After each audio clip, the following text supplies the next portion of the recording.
Mas eu gostaria de saber quantos desejam ouvir a voz de Deus aqui. Eu aprendi que a honra que se dá a Deus mede-se ao valor que se dá à sua palavra. Se você conhece alguém que diz que honra a Deus, mas não gosta da palavra, este alguém está na contramão, é um mentiroso. Conheça alguém que honra a Deus, ele ama a palavra.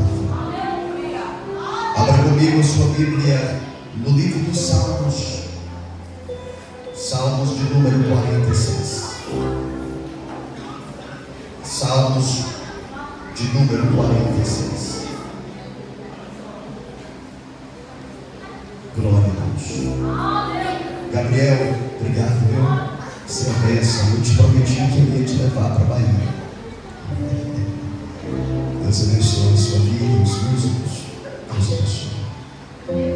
Eu comecei tocando bateria, só que Deus disse que não queria na bateria. E eu vejo isso na sua vida. É só um estágio. É só um estágio. Salmos 46. Quem achou, diga amém. Deus é o nosso refúgio e fortaleza, socorro bem presente na angústia. Portanto não temeremos, ainda que a terra seja removida, desmontem, sejam transportados para o meio do mar, ainda que as águas rujam e se perturbem e os montes se abalem pela sua braveza. Há um rio cujas correntes alegram a cidade de Deus, o santuário das moradas do Altíssimo. Deus está no meio dela, ela não será abalada. Deus ajudará ao romper da manhã. As nações embraveceram, os reinos se moveram, ele levantou a sua voz e a terra se derreteu. O Senhor dos exércitos está conosco. O Deus de Jacó é o nosso refúgio. Vinde, vinde, contemplai as obras do Senhor e as desolações que Ele tem feito sobre a terra. Ele faz cessar as guerras até o fim da terra. Quebra o arco, corta a lança, queima os carros de fogo. Aquietai-vos, aquietai-vos, aquietai-vos e sabei que eu sou Deus. Serei exaltado entre as nações, serei exaltado sobre a terra. O Senhor dos exércitos, diga comigo, o Senhor dos exércitos está conosco. O Deus de Jacó é o nosso refúgio. Antes que você se assente, eu peço apenas 3 vezes quando eu estou pregando. A primeira é esta: olhe para a pessoa mais bonita e cheirosa que estiver do seu lado. Quando você achar, olhe nos olhos desta pessoa e diga assim para ela: o Senhor dos exércitos está contigo. Pode sentar.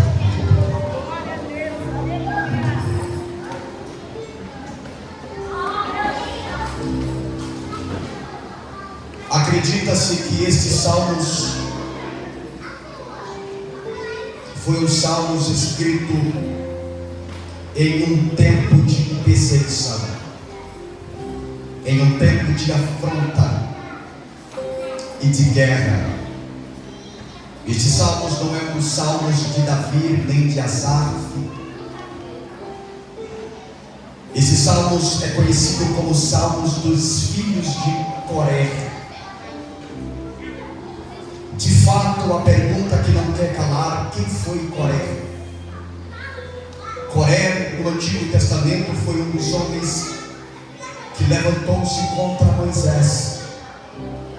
Coré, Datã e Abiram fizeram uma primeira facção e levantou um exército de 250 homens valentes, e o seu coração estava um desejo de arrancar Moisés da cadeira, do lugar que Deus havia colocado. Só que Deus ficou tão triste com aquela rebelião, com aquela facção que se criou ali, que Deus abriu a terra. A terra se abre em duas partes e engole. Esses homens morreram sem ter oportunidade de alguém prestar um velório. Foram sucumbidos pela terra e houve um temor muito grande sobre Israel. E todos entenderam que no ministério de Moisés não se toca, não se mexe. Só que os filhos de Coré eram crentes, eram levitas da igreja. Olha aqui esses meninos aqui tocando. Eu comparo aos filhos de Coré. Eles permaneceram crentes na igreja. Eles não participaram da rebelião de seu pai. Só que os erros de Coré começaram a refletir na vida dos meninos. Alguém olhava para os meninos e não chamava mais seus nomes. Eles eram conhecidos como os filhos de Coré. Quem foi Coré? Aí alguém lembrava: aquele que levantou-se contra Moisés. Os meninos tocavam bem, cantavam bem, eram levitas. Só que ninguém mais queria ouvir, porque parece que até hoje os filhos de pastores e de ministros sofrem, porque eles perdem o nome. O nome é o filho do pastor, é o filho da pastora. Então os erros começaram a refletir na vida dos meninos, e ninguém queria ouvir os meninos cantar. Festa, ninguém queria ouvir. Os meninos chegavam cedo na igreja, afinavam os instrumentos, preparavam, e ninguém dizia: não, a gente não quer ouvir vocês. Só que diz a história, olha aqui para minha mão, só que diz a história, segundo o livro dos reis de Israel, capítulo 18 e capítulo 19, que o rei Ezequias assumiu o trono no lugar de seu pai depois que morreu. E Ezequias buscou ao Senhor, entrou logo no templo e destruiu algumas imagens que o povo de Israel havia guardado do tempo de Moisés, e eles queimavam incenso, cultuavam esta imagem. E durante alguns anos Deus havia virado as costas para Israel, porque Israel começou a adorar a outros deuses. E o rei Ezequias, como um líder, como um pastor, como uma autoridade espiritual, começou a destruir isso. A mãe de Ezequias, Abi, era uma macumbeira e não queria deixar a macumba e nem as práticas, e ele o expulsou da casa do Senhor e da cidade, porque ele varreu tudo. Ele restaurou o culto a Deus, ele trouxe a presença de Deus mais uma vez para a nação. Deus o ajudou e lhe fez prosperar de uma maneira linda e extraordinária.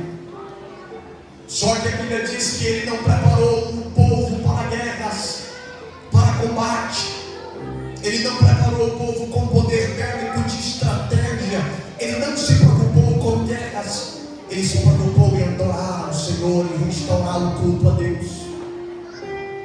E um dia os inimigos, chamados assírios, haviam invadido todo o reino do norte, como Judá, Israel, Samaria.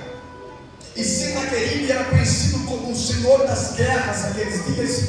E ele invadia, matava, destruía, saqueava, levava tudo que o povo havia plantado e adquirido durante os anos, estava na mão desse rei. E só faltava uma nação, uma cidade ser invadida. Qual? Jerusalém. Jerusalém sendo governada pelo rei Ezequias, povo crente, servindo a Deus. Suas armas eram armas espirituais, oração, louvor. E de repente Senaqueribe envia um exército de inimigos. E na frente do exército um porta-voz chamado Rabsaquer. Rabsaquer tem uma carta nas mãos, escrita pelo rei. E o rei disse: vai e entrega ao rei de Judá. A carta não era para outra pessoa a não ser para o líder, para o rei. E na carta estava escrito: não te enganes o Senhor teu Deus, Ele não poderá livrar vocês das minhas mãos. Assim como fiz com as outras nações, farei a vocês também. Quando o rei Ezequias pegou a carta e leu a carta, ele tremeu. Capítulo 19, segundo livro dos reis, diz que ele raspou a cabeça, rasgou suas vestes, vestiu-se de pano de saco, olhou o templo e invadiu o templo da igreja. Invadindo a igreja, ele avista o altar do Senhor. E no altar de Deus ele se debruça, ele se joga, e com a carta nas mãos, ele joga sobre o altar. Manda chamar o profeta Isaías, e o profeta Isaías entra e vê a cena. Toda a igreja entrou com ele para o templo e trancou a porta. Quando Isaías entra e vê toda a igreja reunida como se fosse hoje, Ezequias se joelha diante do altar, com a carta na mão de ameaça. O profeta coloca a mão sobre o ombro dele e diz: esta peleja não é fácil. Esta peleja ela é do vosso Deus. Então Ezequias diz: se esta peleja não é minha, é de Deus, então esta carta não é para mim, esta carta é para Deus. Engana-se quem enfrenta você. Engana-se quem levanta contra o teu ministério. Engana-se quem persegue a igreja. Está perseguindo o dono dela. Está comprando briga com Deus. E eu nunca vi alguém comprar briga com Deus e sair vencedor. Joga a carta sobre o altar. Portas fechadas. Um demônio invadiu toda a igreja. Não havia razões para cantar aquele dia, porque o momento era um momento comparado a um culto fúnebre. Tristeza, pavor, afronta. Os inimigos gritavam lá fora e diziam assim: ó, tiraremos 2.000 cavalos. Se apresentares a nós, Roberto, se apresentares a nós 2.000 homens para lutar. Zombavam. A primeira ação do inimigo para impedir o crescimento de uma igreja é o poder da fala, da ameaça. O inimigo ele vem até com armas, com lanças, com fundas, com pedra, com escudo. Mas ele não vai usar primeiro, ele não vai ferir primeiro, ele vai usar o poder da fala. Senaqueribe usa o porta-voz e diz: Deus não poderá livrar vocês. Olha os históricos das nações que eu invadi, o que eu fiz. Quando Golias chegava diante de Israel, ninguém via, mas ouvia a sua voz. E Israel temia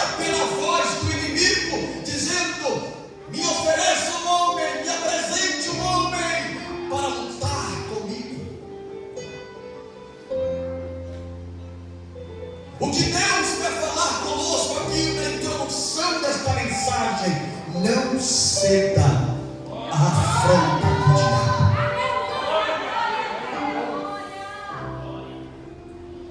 Eu tenho sido procurado por pessoas que estão em níveis de depressão alta, ansiedade, e algumas delas começam a me contar, e eu percebo que a primeira coisa que o inimigo faz no período primário desses processos é que ele ouça palavras. Um conhecido meu comeu um misto, e o misto parece que não estava muito bom. De repente deu uma dor de barriga dele, atingiu o seu intestino. Ele lembrou que seu pai havia morrido de câncer intestinal, e ele procurou conhecer um pouco alguns amigos que tinham passado por esse processo, e alguém disse para ele: você vai morrer como o seu pai morreu. E de repente ele começou a perder pesos, não tinha mais prazer em sair de casa. Seu abrigo, seu refúgio era um quarto.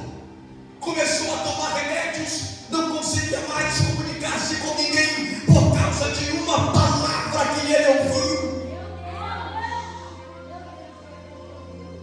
Senaqueribe sabia o poder bélico que ele tinha, seu exército, sua força, mas ele não apresenta a sua força nem suas armas, mas apresenta primeiro a fala.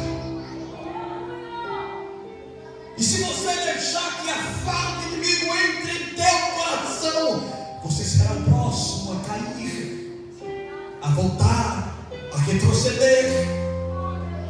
Então o que ele faz? Ele corre para a igreja e encontra o altar. Só que o culto está no silêncio aqui.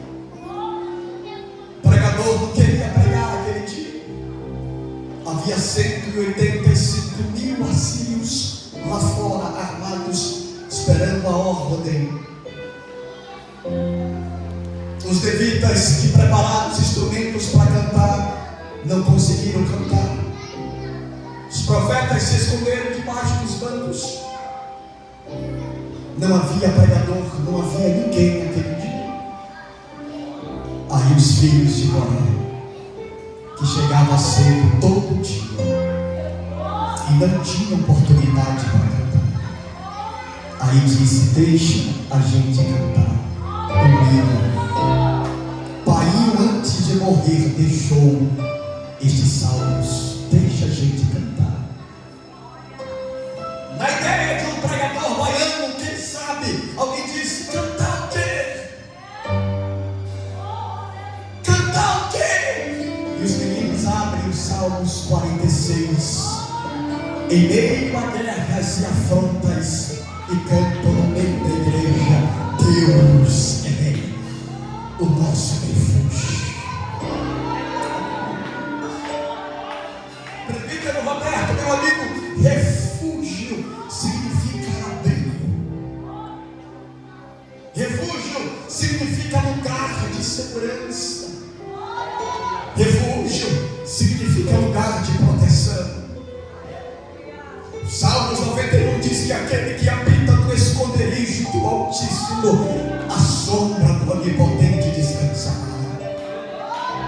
Isaías compara Deus como uma galinha que joga suas asas e acolhe os seus filhotes.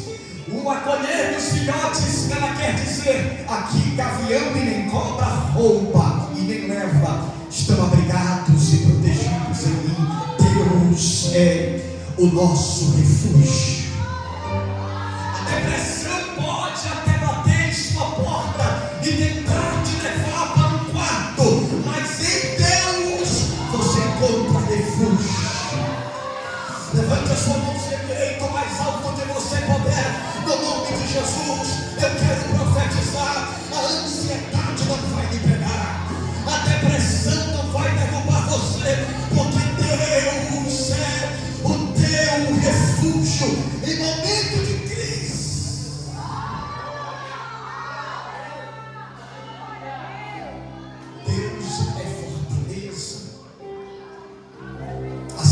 antigas eram construídas em lugares altos, porque isto dava uma sensação de proteção, de segurança. Quem está em cima vê melhor. Quem está em cima está já na vantagem. Então a ideia era: vamos construir em lugares altos, porque isto traz uma sensação de segurança e fortaleza. Jerusalém foi construída em lugar alto, e além de estar em lugar alto, estava cercada por muros poderosos. Só que aquele dia Senaqueribe e seu exército romperam os muros. A cidade alta não foi capaz de deter o seu poder estratégico de invasão, e eles invadem e chegam até o templo de Deus. Os irmãos entenderam que as forças e a segurança da terra é vulnerável, é frágil.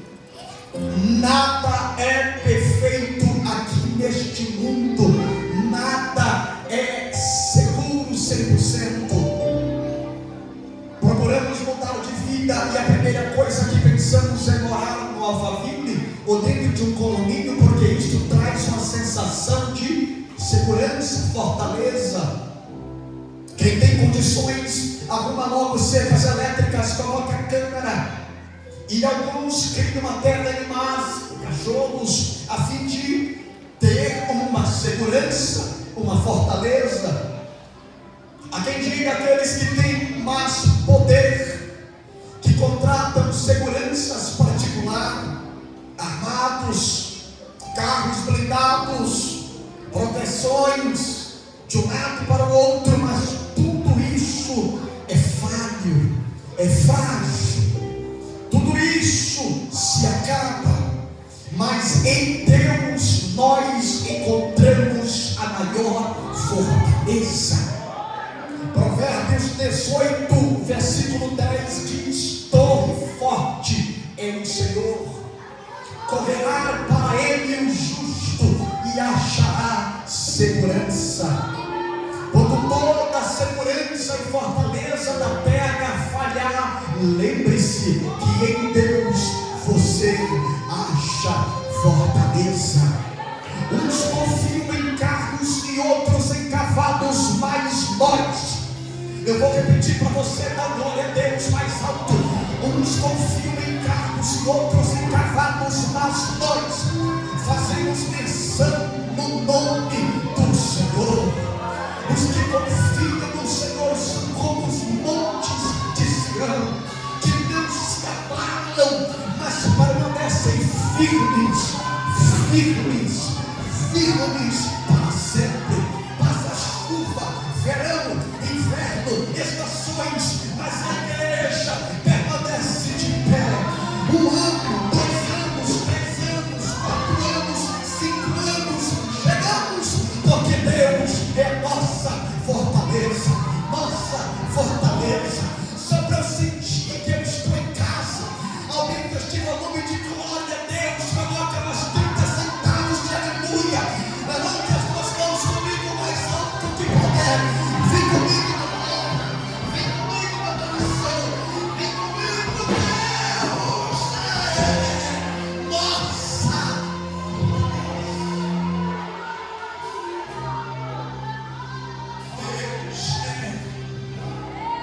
Socorro bem presente no momento das adversidades. Ele vai chegar. O problema é que a gente começa a marcar o tempo de Deus ao nosso relógio. O problema é que a gente começa a marcar a hora de Deus abrir a porta na nossa agenda. E Deus está dizendo: eu vou chegar na hora certa. Socorro bem presente no momento da adversidade quer dizer: eu vou chegar no meu tempo. Se não cheguei é porque você suporta mais um pouco. Socorro bem presente na angústia é entender que Jó perdeu tudo: saúde, filhos, riqueza, mas não perdeu a esperança. Eu sei que o meu Redentor vive. E no fim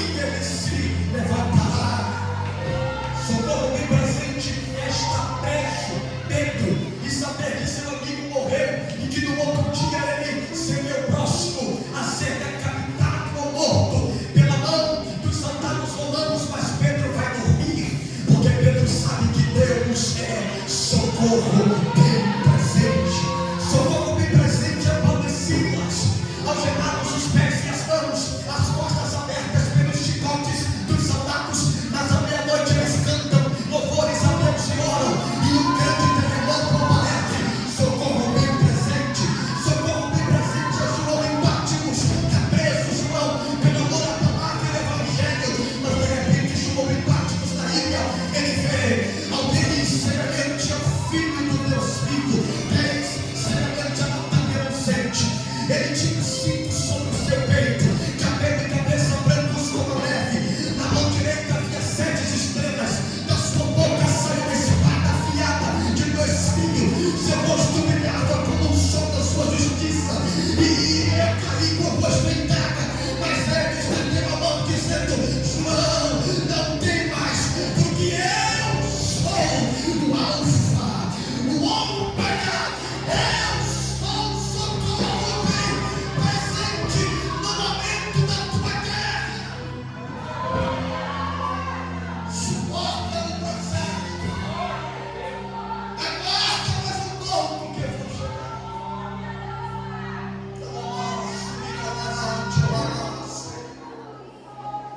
Os filhos de Coré estão cantando. E eles dizem assim: pelo que não temeremos. Você de óculos de preto. Pelo que não temeremos. Os inimigos estão lá fora armados, a ameaça.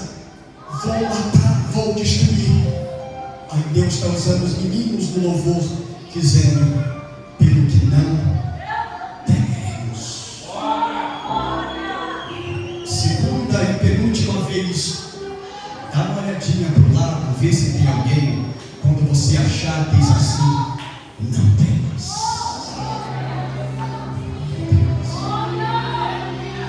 Alguém descobriu, pastores, que para cada dia do ano Deus tem uma palavra: não temas. Não temas. Por que Deus? Continue olhando para mim.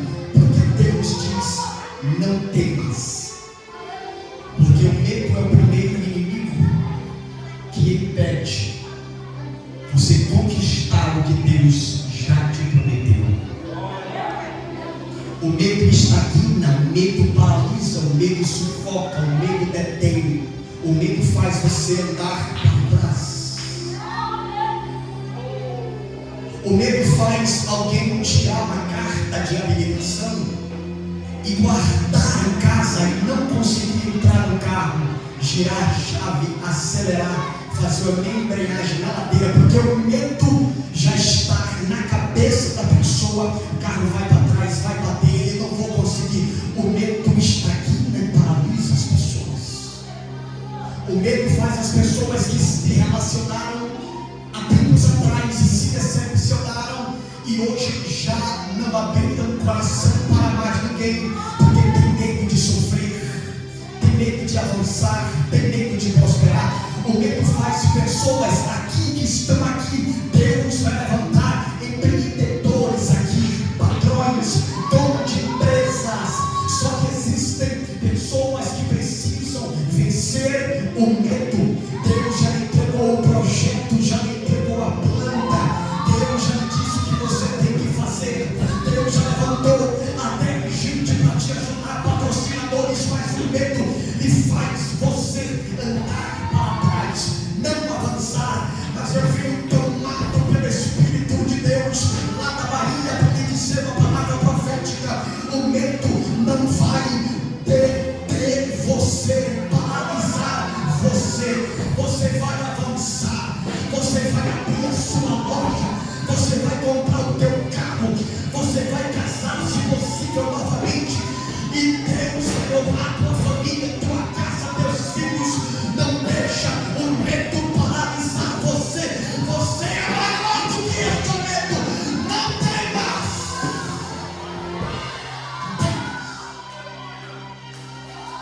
Pelo que não temeremos. Aí os meninos dizem: ainda que a terra se mude para o meio dos mares, as águas cujo eles falam de fenômenos da natureza. Vocês lembram do tsunami que aconteceu há muitos anos atrás? Eles queriam dizer isso: ainda que Macaé aconteça um tsunami, a gente não vai temer. Ainda que os montes se transportem para o outro, ainda que a serra aqui de Macaé se transporte lá para a ilha de Santana, a igreja não vai temer. Só que pregar não temas é muito fácil. Pregar não temas é muito fácil. Qual a garantia? Jonas, qual a garantia de eu não temer, de eu avançar? A garantia está aqui. Há um rio cujas correntes alegram a cidade de Deus. Cadê a garantia, Jonas?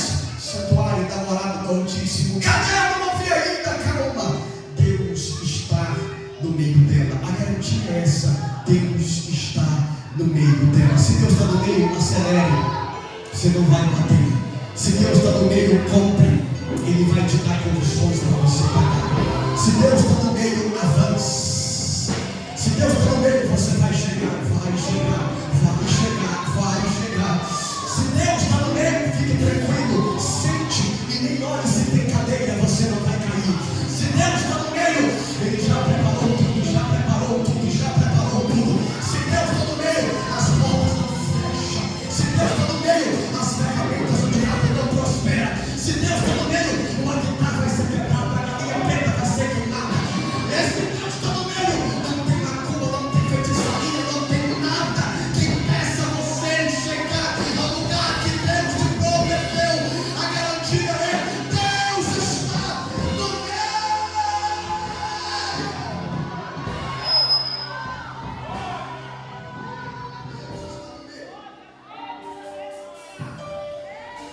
Ela não será.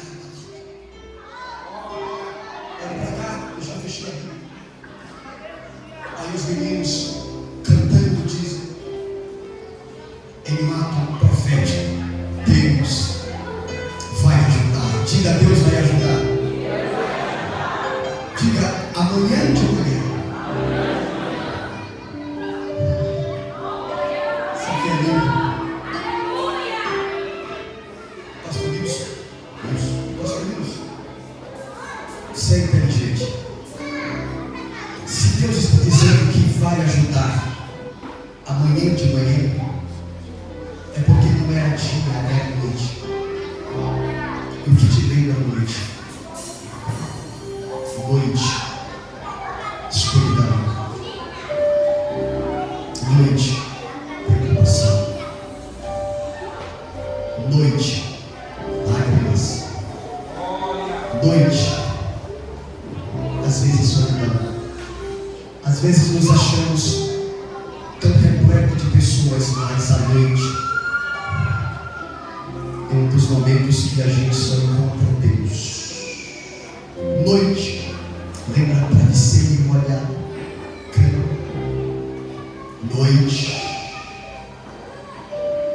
lembra choro. Só que o choro pode até durar uma noite, mas a alegria vem pela manhã. Alguém entendeu lá atrás? A alegria vem que horas? Pregar em igreja inteligente é fácil. Alguém me disse que a igreja é a cara do pastor. A alegria vem que horas? Deus disse que Ele ia ajudar. Que horas? Ezequias está de joelhos no altar. Ezequias está de joelhos no altar. Os filhos de Coré estão cantando, dizendo: Deus vai ajudar amanhã de manhã. Os inimigos estão lá fora armados para entrar na igreja. E Deus está dizendo: eu vou ajudar amanhã de manhã. 5:30 da manhã, Ezequias olha e diz: amanheceu. E levanta e diz: Deus falou que iria ajudar. Me dá a chave do templo. E alguém dá a chave do templo para ele, e ele abre o templo e sai. Algumas pessoas querem acompanhá-lo, mas ele não deixa. Ele sai. Quando ele sai, abra comigo a Bíblia, pastor, por favor. Isaías 36. Isaías 37, 36, rápido, por favor. Isaías 37, 36. Isaías 37, 36. Quem me ouve, diga amém. Isaías 37, 36. Então o anjo do Senhor saiu e veio no acampamento dos assírios, 185.000. Ao amanhecer, levantaram-se e encontraram que todos eram cadáveres. Enquanto Ezequias estava de joelhos, os filhos de Coré cantando, Deus vai ajudar. Deus enviou um anjo. Era 185.000. Deus disse: desce, some. Some, não precisa muito não, some. E enquanto eles estavam dentro de um templo sem ver nada, o anjo feria os inimigos.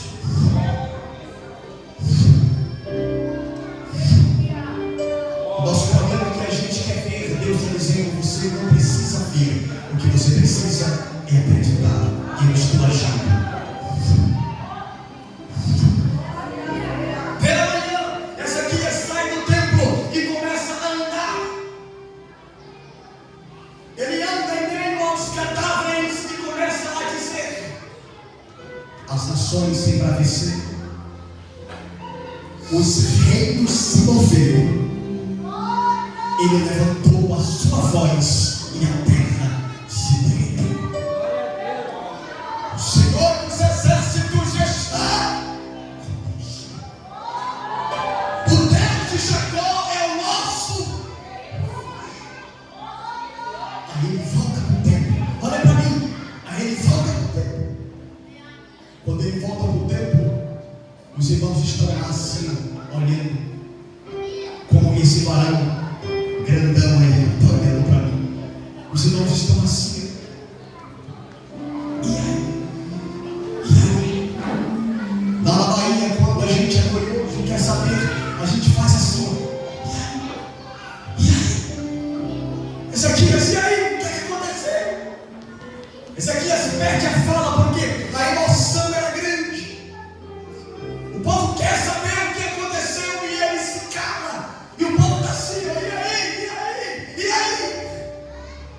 Quando ele consegue falar, ele acena assim com a mão e diz assim: vinde. São 5 anos e hoje a gente pode dizer aqui: vinde e contemplar as obras de Deus e as consolações que Ele tem feito sobre a terra. Ele faz cessar as guerras até o fim da terra. Ele corta o arco, cuidado, aí o chão, ele cortou o arco. Do outro lado, ele destruiu a lança. Essas cinzas que vocês pisam são os carros dos inimigos que ele tocou fogo em um por um, e vocês não viram. Ele faz cessar as guerras até o fim. Ele corta, ele queima, ele quebra, ele quebra, ele corta e ele queima. Coloca a mãozinha sobre o ombro de alguém nesta noite, profetiza pela última vez e diga: ele quebra, ele corta e ele queima. Ele quebra, ele corta e ele queima. Eu não vou falar enquanto você não sente a presença de Deus na casa. Ele quebra, ele corta e ele queima. Ele quebra, ele corta, ele queima, ele quebra. Ele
ensina você a voltar usando as armas que Deus te deu.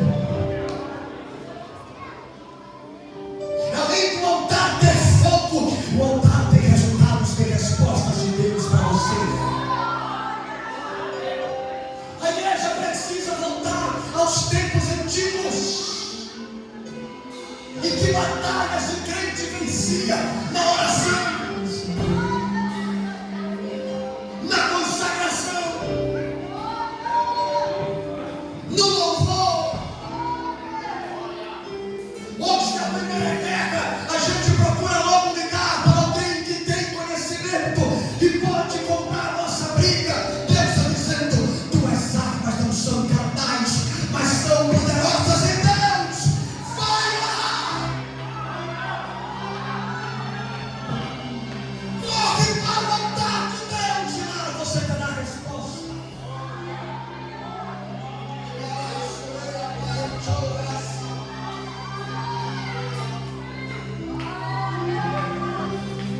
Por isso que os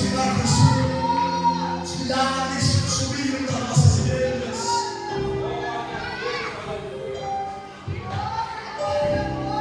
As providências de Deus não são mais conhecidas como providências dos céus, são providências terrenas. Eu sou do tempo que a igreja pagava aluguel, era uma garagem muito pequenininha. E na época era R$170. Isso no ano de 12. E a gente se preocupava, porque o dia 5 estava chegando. E eu sou do tempo que a gente ia orar na igreja, culto matutino. 5 da manhã, a igreja bem pequena, 10 pessoas já enchia. E quando a gente ia abrir a porta, era uma porta como esta, vermelha, pequena.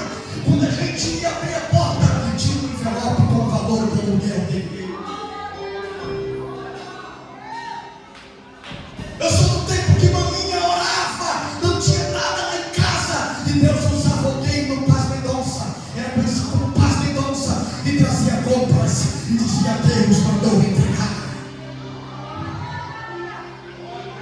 Eu sou do tempo que as pessoas estavam enfermas na igreja.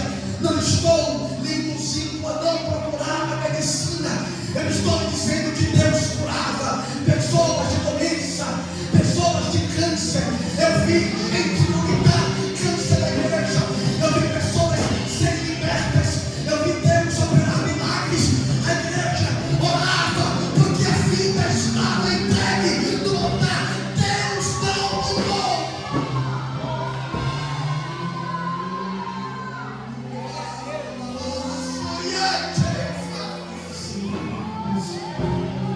Olha aqui para mim. Eu sou alguém que chegou em Macaé em 2007 com 3 amigos, morando ali na Brasília, dentro de uma casa pequena, uma kitnet de aluguel. E nosso sonho era trabalhar em plataformas de gringas e ter uma condição legal para dar uma vida melhor para a nossa família. Eu me lembro que toda madrugada, depois que a gente fez os cursos, para a gente embarcar sem conhecer ninguém, a gente pegava as carteiras e colocava no chão e fazia um ciclo de oração e começava a orar. Os vizinhos no outro dia pediam: ora mais alto, clama mais alto, ora pela minha família, ora para o meu filho. E eu via que cada mês que passava, uma carteira sumia, porque Deus abria a porta para alguém. Quem está pregando para você é alguém que veio com 2 malas para Macaé de ônibus, que tem direito para a voltinha. E Deus abriu a porta e fez milagres. Minha vida era pregando, às vezes subia no altar em lágrimas, com saudade de casa, da minha esposa, da minha mãe.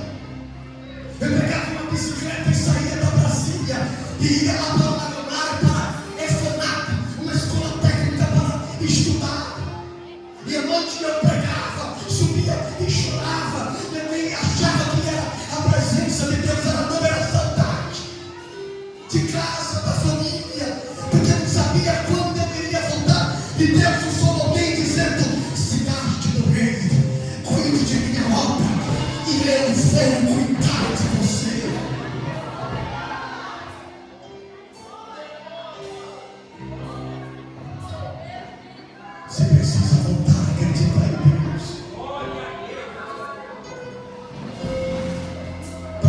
encerrar aqui.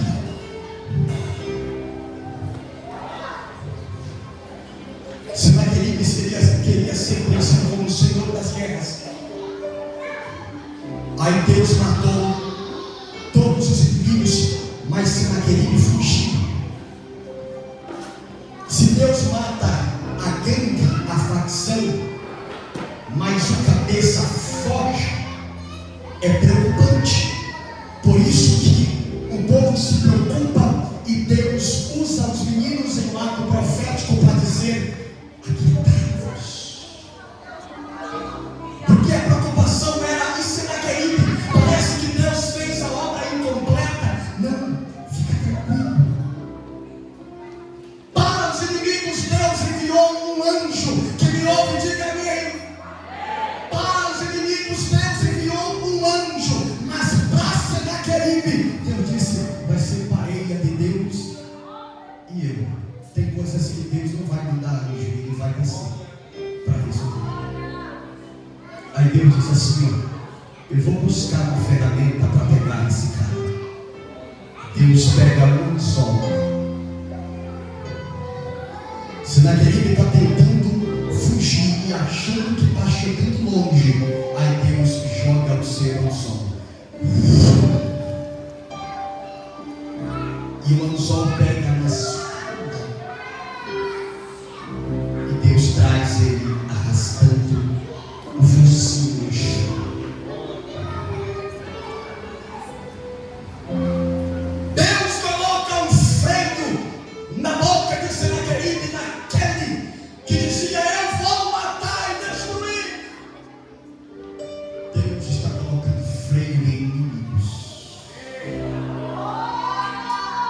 Eita Deus. Porém um anzol e um freio na sua boca, e farei vir arrastando ao chão, para entender que eu sou Deus. Serei exaltado entre as nações. Quem é Senaqueribe? Ele invadiu Samaria, Judá, Reino do Norte. O que é isso diante de Deus?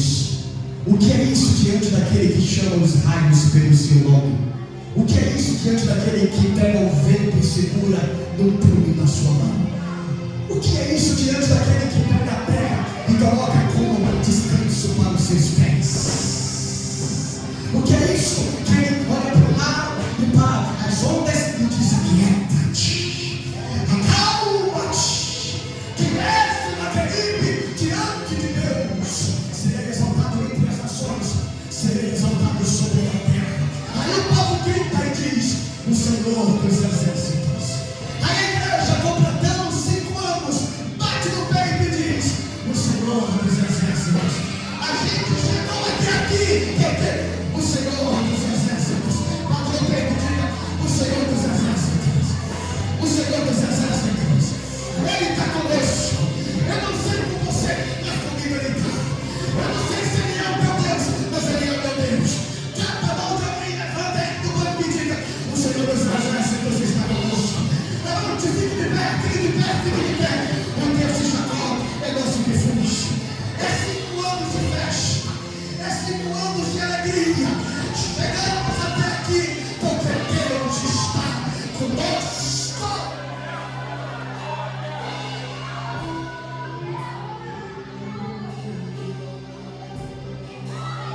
Mão esquerda no coração, mão direita na cima.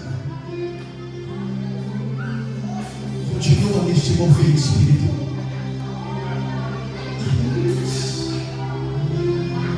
Tem vitória de Deus para você. Deus está pelejando suas guerras. Deus está pelejando suas pelejas. Tem alguém que quer entregar sua vida a Jesus? Corra. Eu quero orar por você. Continue com a mãozinha no coração e a direita para cima. Tem alguém afastado da igreja, quer voltar para Jesus hoje? Corra. Ele está chamando você. Ele quer pelejar. Ele quer fazer você entender que sem Ele você não chega em lugar nenhum. nada você pode fazer, mas por Ele você é mais do que vencedor. Feche os olhos, porque quem te olha para os céus com os olhos fechados.